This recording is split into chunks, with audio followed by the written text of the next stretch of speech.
జర్మనీలో ఎక్కడో అక్కడుండే ప్రధానమంత్రి మీరు మా దేశ రూల్స్ ఫాలో అవ్వాలి, మీ సొంత చట్టాలు కాదు, అలా అయితే దొబ్బేయండి అని అన్నాడు ఏదో కంట్రీలో. దాన్ని స్టేటస్గా పెట్టాం.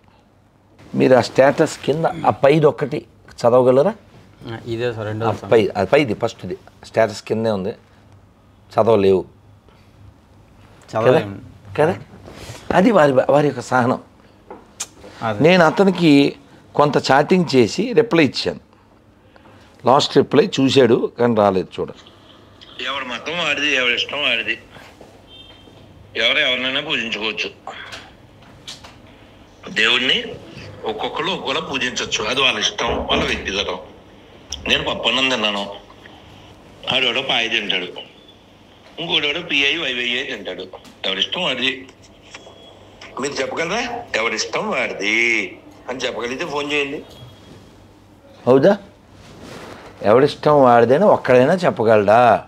నువ్వు చెప్తావు యాజ్ ఏ హిందూ, నేను చెప్తా, ఆయన చెప్తాడు, వాడు చెప్తాడు. అదవుతుందా? సో పరమస్థానం అంటే ఇది హిందువులకు మాత్రమే ఉండేది.